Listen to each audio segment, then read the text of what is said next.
श्री राम जी कहते हैं कि मैं उसी को पसंद करता हूं, मैं उसी के जीवन में आऊंगा, मैं उसी के घर में, उसी के घट में उतरना पसंद करूंगा जिसका मन निर्मल होगा, जिसका चित्त निर्मल होगा, जिसका जीवन निर्मल होगा। निर्मल मन जन सो मोहि पावा, मोहि कपट छल छिद्र न भावा। चाहे कितना भी पूजा करे, पाठ करे, चाहे कितना भी मंदिर बनावे कि मंदिर में माथा झुकावे, लेकिन यदि हृदय छल और कपट से भरा हुआ है तो उसको मैं पसंद नहीं करता हूं। लेकिन कभी भी मेरे नाम का माला जपे अथवा न जपे, लेकिन अपने जीवन को जिसने पवित्र बनाया, हृदय को जिसने पवित्र बनाया, उसके हृदय में मैं जाकर के अवतरित हो जाता हूं, प्रकट हो जाता।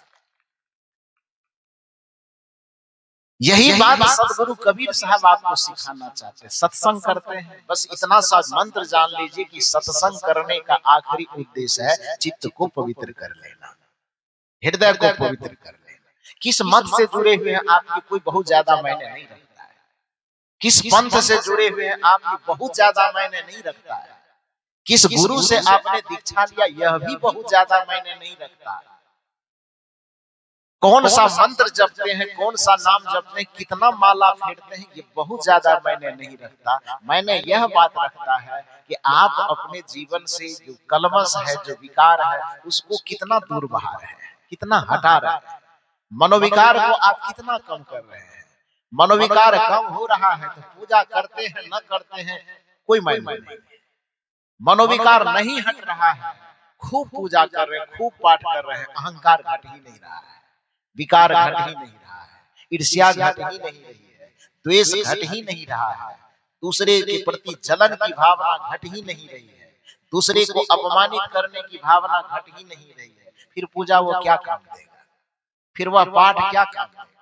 क्योंकि जीवन में जब भी मूल्यांकन होगा, चाहे आप प्रकृति के द्वारा मूल्यांकन करवाइए कि चाहे भगवान के द्वारा मूल्यांकन करवाइए, चाहे धर्मराज के द्वारा मूल्यांकन करो, किसी के द्वारा भी आपके जीवन का मूल्यांकन होगा तो आपके पूजा और पाठ का मूल्यांकन नहीं होगा, बल्कि आपके आचरण का मूल्यांकन होगा, आपके हृदय का मूल्यांकन होगा, आपके मन और वाणी कर्म का मूल्यांकन होगा। इसलिए पूजा और पाठ करते हैं तो भी अच्छा, नहीं करते हैं तो भी कोई गुनाह नहीं। लेकिन इतना बात जरूर ध्यान रखिए कि अपने अहंकार विकार को दूर करने का प्रयास कीजिए, क्योंकि परमात्मा उसी की गिनती करेगा, आपके घंटी की गिनती नहीं करेगा।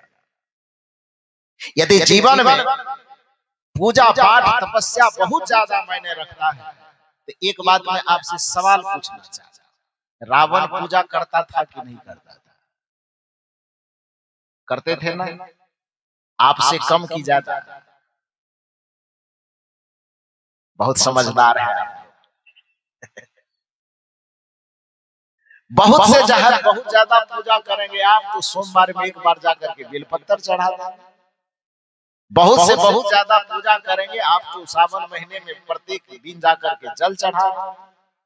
बहुत से बहुत ज्यादा करेंगे तो आप बतासा चढ़ाएंगे, फूल चढ़ाएंगे, पान प्रसाद चढ़ाएंगे। रावण आपसे आगे इसलिए है कि कथा ही कहती है, मैं देखने तो गया नहीं था, लेकिन कथा के प्रसंग में यह बताया जाता है कि रावण शिव के इतने बड़े पुजारी थे कि अपना गर्दन तक काट करके उसे चढ़ा देते थे। कथा यही कहती है। इतने बड़े भक्त थे और शिव जी भी उनसे इतने प्रभावित थे, उनके पूजा से, उनके पाठ से, उनके तपस्या से, कि शिव जी कहे कि भाई कैलाश छोड़ करके मैं तुम्हारे यहाँ जा सकता हूँ, ले चलो। वरदान में मांग लिए नहीं कि चलिए मेरे, तो लेकर के जा रहे थे, तो बिना प्रभावित किए, बिना भगवान को खुश किए, तो खुश किए होंगे कि भगवान उनके सामने आकर के पर्सनल उनके घर में जाने के लिए तैयार हो गए, तो निश्चित ही कि उनकी तपस्या बहुत बड़ी होगी, उनका पूजा बहुत बड़ा होगा, उनका तप बहुत बड़ा होगा।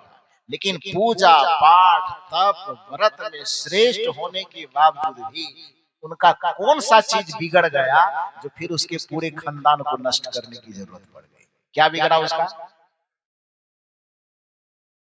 तो भगवान मूल्यांकन कौन चीज का किया? गर्दन चढ़ाने का? कि भगवान मूल्यांकन किया उसके चरित्र का?